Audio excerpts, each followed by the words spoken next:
बिस्मिल्लाहिर्रहमानिर्रहीम। आज हम डिस्कस करेंगे सेक्शन 84 पाकिस्तान पिनल कोड। आप जानते हैं कि कोई ऐसा शख्स जो जिस ज़हनी खराबी की वजह से due to unsoundness of mind अगर कोई एक्ट करता है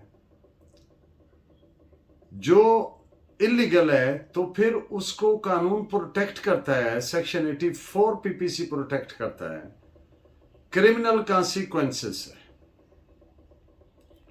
आप जानते हैं कि कुछ एक्सेप्शंस ऐसी हैं, इस्तिस्ना ऐसे हैं कि आम हालात में अगर कोई आदमी वो एक्ट करे तो जुर्म बनता है, लेकिन कुछ एक्सेप्शंस ऐसी हैं जब वो जुर्म नहीं बनता। तो इन तमाम एक्सेप्शंस को लेजिस्लेचर ने एक ही चैप्टर यानी चैप्टर 4 ऑफ द पीपीसी में इकट्ठे कर दिए। तो आज उनमें से एक एक्सेप्शन यानी अनसाउंडनेस ऑफ माइंड, ज़हन की खराबी। अगर इंसान ज़हन की खराबी का शिकार है और ऐसी कैफियत में उसने कोई एक्ट किया है जो इलीगल है, प्रोहिबिटेड बाय लॉ है, तो वो ऑफेंस नहीं होगा। इस पे एक लेक्चर हमने पहले किया है, एक आज कर रहे हैं। तो डिफरेंट इससे रिलेटेड जो है केस लॉ भी रखेंगे आपके सामने और इससे रिलेटेड डिफरेंट कैफियत कि वो कैसी हालत हो सकती है, कैसी ज़हन की खराबी हो सकती है। तो first all to start with, legislature ने, कानून बनाने वालों ने, कानून साजों ने जानबूझकर लफ्ज अनसाउंडनेस ऑफ माइंड इस्तेमाल किया, इनसेनिटी नहीं किया। वो इसलिए उसके पीछे एक इंटेंशन या ऑब्जेक्ट ये था कि अनसाउंडनेस ऑफ माइंड जो है, इसको ये कैपेबल है अल्फाज अपने अंदर समो लेने के, ज़हन की खराबी की आलमोस्ट तमाम कैफियत को। बाकी मखसूस है, महदूद है, डिफरेंट अल्फाज हैं, मैं अभी आपके सामने रखूंगा। वो एक पेक्यूलियर खसूसियत करेक्टरिस्टिक को नोट करते हैं, लेकिन अनसाउंडनेस ऑफ माइंड के अल्फाज इतने कॉम्प्रिहेंसिव हैं, इतने वसी हैं कि इनमें ज़हन की बीमारियों से रिलेटेड आलमोस्ट तमाम कैफियत शामिल तस्वर की जा सकती हैं। लेकिन पिवटल क्वेश्चन, बुनियादी सवाल एक ही रहेगा। वो एक at the cost of repetition मैं अर्ज कर दूं कि कोई ज़हन की खराबी की कोई भी वजह है, जो अभी हम सारी बयान भी करेंगे, उनमें से कुछ, सारी तो मुमकिन नहीं है क्योंकि जितनी ज़हन की इतनी वर्सटाइल और गुनागूनी है इसमें कि आप मुमकिन नहीं है कि एक पागल लफ्ज कह दें पागल शख्स को दूसरे पागल आदमी से बिल्कुल रेप्लिका सेम बीमारी हो, मुमकिन नहीं है। हर एक की नौयत अलग है। तो इसलिए बुनियादी सवाल, द पिवटल क्वेश्चन जो आंसर करना है वो एक ही है, और वो ये है कि यानी जिस शख्स पे इल्जाम है कि इसने ये जुर्म किया है और वो प्ली लेता है कि मेरा ज़हन की खराबी की प्ली ली जाती है डिफेंस साइड से, मुलजिम की साइड से, तो उसने एक चीज बाहर सूरत लाजिम है कि साबित करे इसका बेनिफिट लेने के लिए, यानी बवक्ते इर्तिकाब फेल, at the time of commission of the act, वो इस ज़हनी खराबी की वजह से इस काबिल ही नहीं था कि अपने एक्ट के कॉन्सिक्वेंस, नतीजा को समझ सके, और ना ही वो इस काबिल था, इनकैपेबल टू अंडरस्टैंड था कि इसका ये कानूनन मना है, कानून की खिलाफ वर्जी है, या गैर अखलाकी है, या ये सही है या गलत है। जब इस नौइयत की कैफियत होगी, नेचर होगी खराबी की, ज़हन की, तो फिर बेनिफिट मिलेगा सेक्शन 84 पीपीसी का। तो फिर वो उसको जुर्म नहीं कहा जा सकता, क्योंकि ऐसा शख्स गिल्टी माइंड डेवलप नहीं कर सकता, मेंजरिया नहीं डेवलप कर सकता। तो इसमें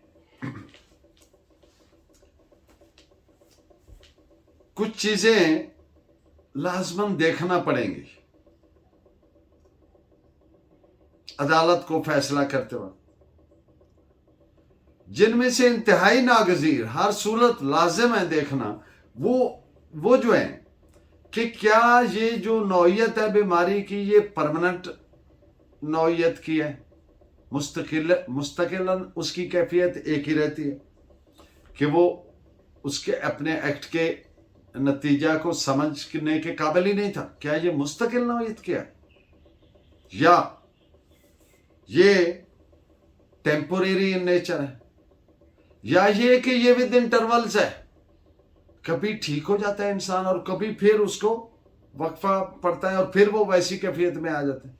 ऐसी भी बेशुमार लोगों का देखेंगे आप। फिर इसकी मेडिकल हिस्ट्री क्या है, इसकी फैमिली हिस्ट्री क्या है, इसके जो मेडिकल एक्सपर्ट्स हैं उनकी व्हाट दे ओपाइन अबाउट, उनकी क्या राय है इसके बारे में। और इस तरह से मुमकिन है, अब मैं ज़हन की खराबी की डिफरेंट कैफियत आपके सामने नाम लूंगा कि इनमें से मुमकिन है कोई एक भी हो। First of all lunacy. Lunacy means कि जो सेंसलेस बिहेवियर होता है, सेंसलेस बिहेवियर, रवैया। इडियोसी, इडियोसी, जोफे अकल। जो इडियट होता है उसका ज़ईफ अकल होता है, कमजोर होता है। इम्बिसिलिटी, स्टूपिड मिस्टेक्स, एमकाना हरकतें करना, एमकाना गलतियां करना, इम्बिसिलिटी, इम्बिसाइल वर्ड से निकला। नॉन कंपस मेंटिस, वो जो ज़हन को कंपोज ही नहीं रख सकता। टेम्पोररी प्रॉक्सिज्म होता है दौरा पड़ना, टेम्पोरेरी प्रॉक्सिज्म। इनसेन डिल्यूजन्स, पागलपने के डिल्यूजन लिटरली मीन शराब, फरेबे निगाह, शराब, यानी जिसको आदमी समझता है मौजूद है और वो होता ही नहीं है मौजूद, समथिंग, तो इसको शराब कहते हैं। सेमनम्बुलिज्म, आपने सुना हो कि फला आदमी नींद में चलता है, ख्वाब में चलता है, ये मेंटल एलिमेंट की एक किस्म है, सेमनम्बुलिज्म कहते हैं इसको। इररेजिस्टिबल इंपल्स, इररेजिस्टिबल जिसको रोका ना सके, इंपल्सिव होना, उकसाया हुआ होना। तो किसी ऐसी ज़हनी कैफियत में जो एक्ट करेगा उसको कहेंगे इररेजिस्टिबल इंपल्स। उसके तहत क्या, मेलंकोलिया, उर्दू में कहते हैं माली खौलिया। इंसेनिटी, नासमझी, पागलपना। और periodic epileptic facts, periodic epileptic fits, जो मुख्तलिफ वक्फों से मिर्गी के दौरे पड़ते हैं। डिलीरियम ट्रेमेंस, बेहोशी के दौरे पड़ते हैं। डिलीरियम, बेहोशी, डायमेंशिया, डिमेंशिया भी बोलते हैं, डायमेंशिया भी बोलते हैं।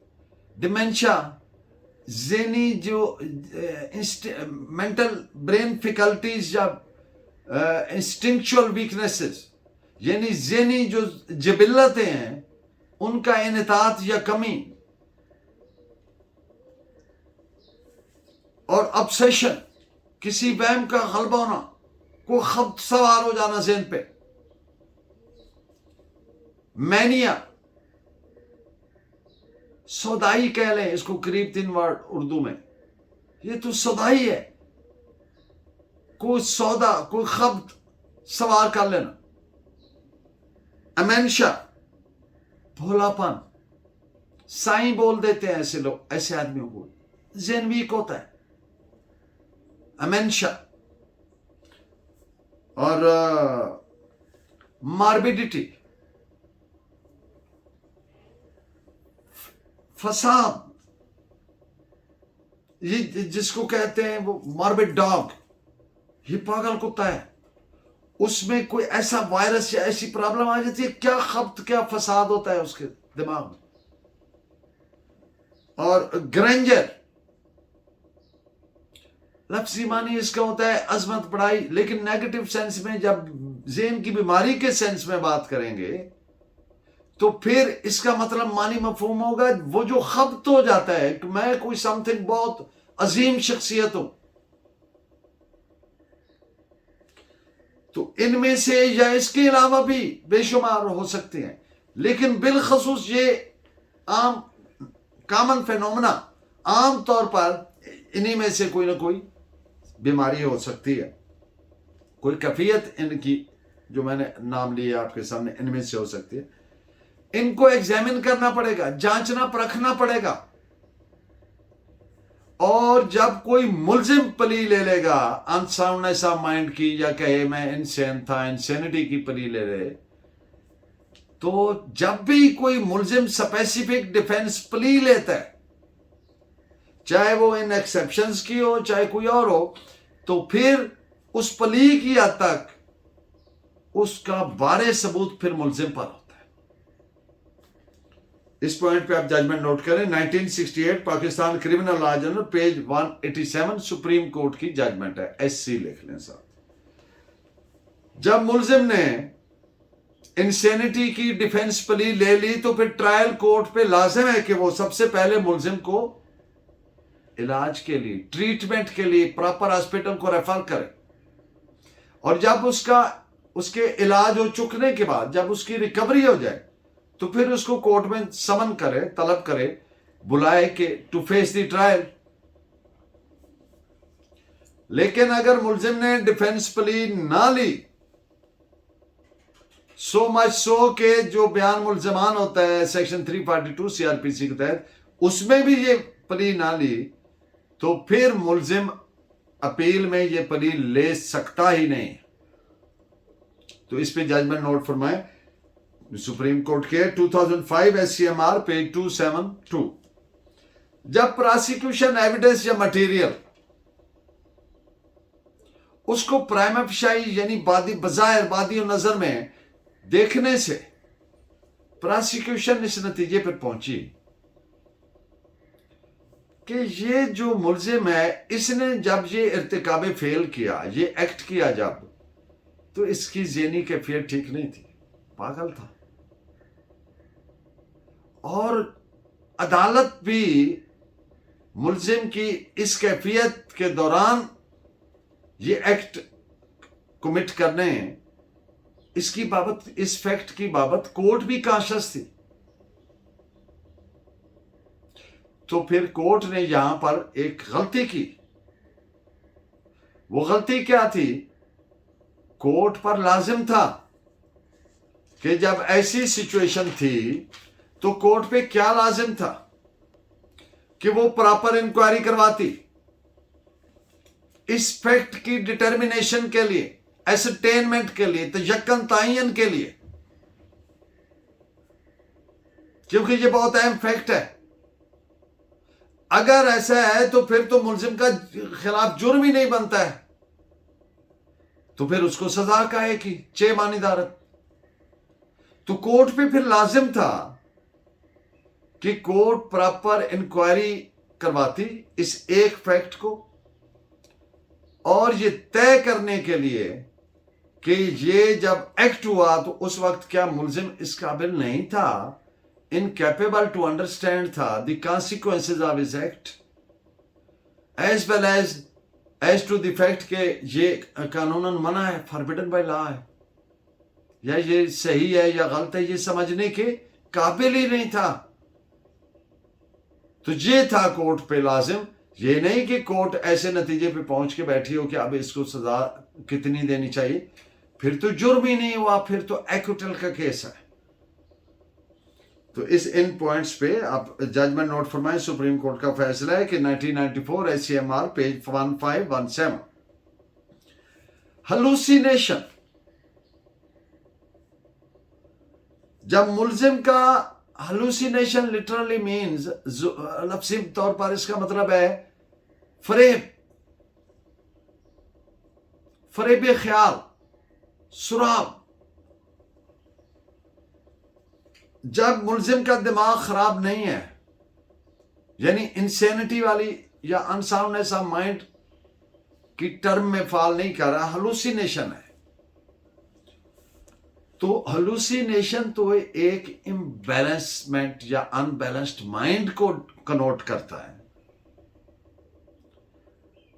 अनबैलेंस्ड माइंड कह लें या एक्साइटेड माइंड को कह लें, वो एक फरेब ख्याल है, या गालबन उसको कहा जा सकता है वो कि मुलजिम किसी खास किस्म के ऑब्सेशन, कोई वहम का गलबा था, या हलूसिनेशन यानी फरेब ख्याल का शिकार था। अगर यहां तक सूरत हाल है तो फिर सेक्शन 84 का बेनिफिट तहफ़्फ़ुज़ मुलजिम को नहीं मिलेगा, उसको फिर सजा मिलेगी। This is reported as 1963 MH.LJ notes 24, double bench का फैसला है, DP लिख लें।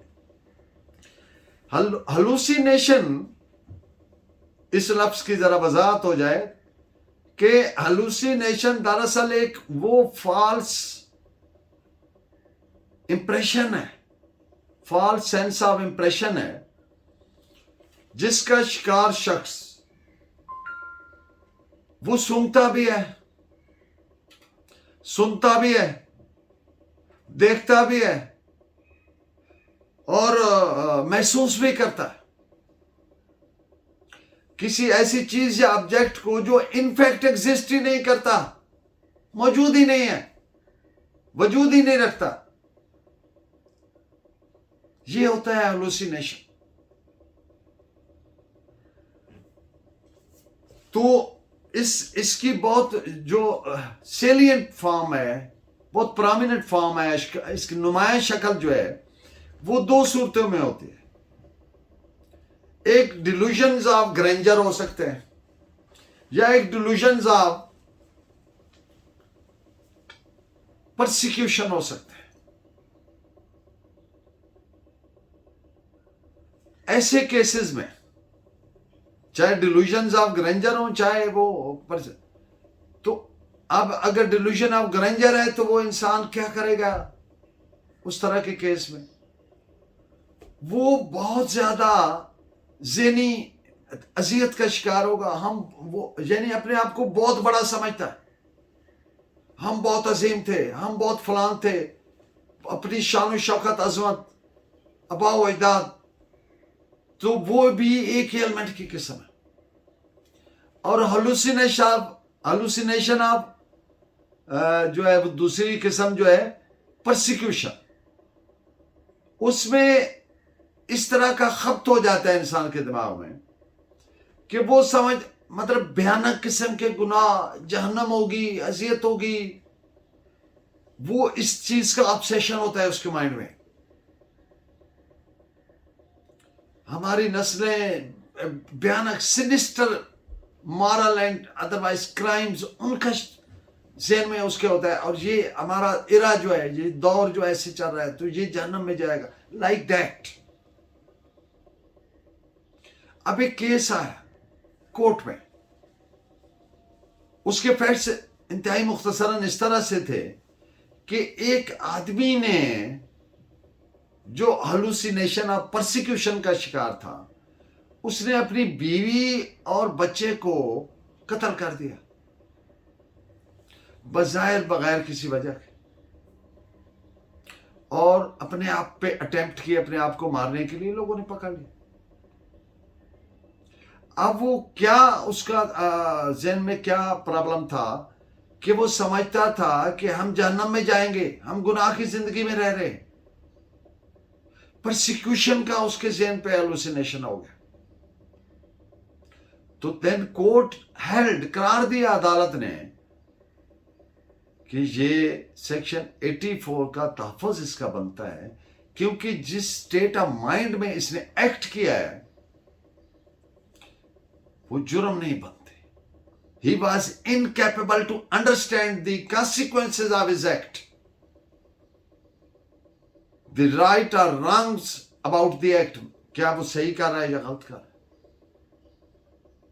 and as to whether it was prohibited by law or not, ये समझने के काबिल ही नहीं था।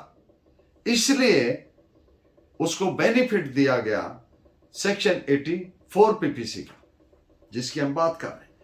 तो इस पे आप जजमेंट नोट करें इस मुकदमे के, पीएलडी 1953 लाहौर, पेज 213। इररेजिस्टिबल इंपल्स, अब किसी ऐसी उकसाहट का शिकार है इंसान कि उसको कंट्रोल नहीं कर सकता। But remember it is not insanity, इसमें ज़हन की कैफियत वो नहीं होती कि उसको पता ही ना चले कि मेरे एक्ट का नतीजा क्या है, या ये गैर कानूनी है या गैर अखलाकी है, या ये सही है या गलत, पता चलता है उसको। इसलिए सेक्शन 84 के मानी व मफहूम में नहीं आएगा कि उसको तहफ़्फ़ुज़ दिया जाए कि ये जुर्म नहीं बनता। इररेजिस्टिबल इंपल्स की सूरत में अगर कोई एक्ट किया तो करने वाला जुर्म का जिम्मेदार होगा, सजा के लिए मुस्तौजिब सजा होगा, liable to be prosecuted and sentenced. तो इस पे जजमेंट नोट करें, 1978 Kerala LT, page 177। Mental aberration, aberration कहते हैं ज़हनी बेकायदगी को, एबनॉर्मैलिटी को, ज़हनी एबनॉर्मैलिटी, बेकायदगी। रिमेंबर, मेंटल एबरेशन सिर्फ ऐसी नौयत की हो तो लॉ उसको एक्नॉलेज करता है, रिकॉग्नाइज करता है, मानता है।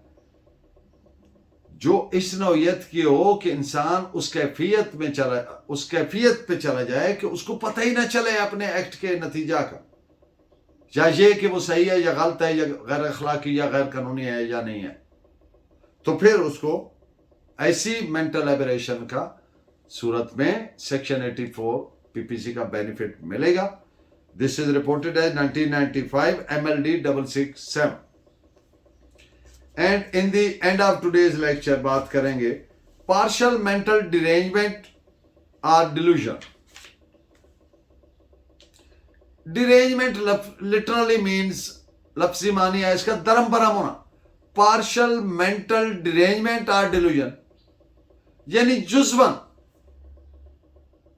मुकम्मल तौर पर डिरेंजमेंट नहीं है या मुकम्मल तौर पर अंडर डिल्यूजन नहीं है, शराब का शिकार नहीं है, और जो वक्फों से हो, लेकिन बवक्ते इर्तिकाबे फेल अब मुलजिम की कैफियत ऐसी न थी कि वो सही गलत की तमीज़ ना कर सकता था, यानी वो कर सकता था, उस वक्त उस पर वो कैफियत नहीं थी, आल्दो कि उसको वक्फों से होती थी, लेकिन उस वक्त ऐसी कैफियत ना थी। जब इर्तिकाबे फेल किया तो फिर उसको सेक्शन 84 पीपीसी का बेनिफिट नहीं मिलेगा, सजा मिलेगी आम रूटीन में जिस तरह एक मुलजिम को सजा मिलती है जुर्म के मुताबिक।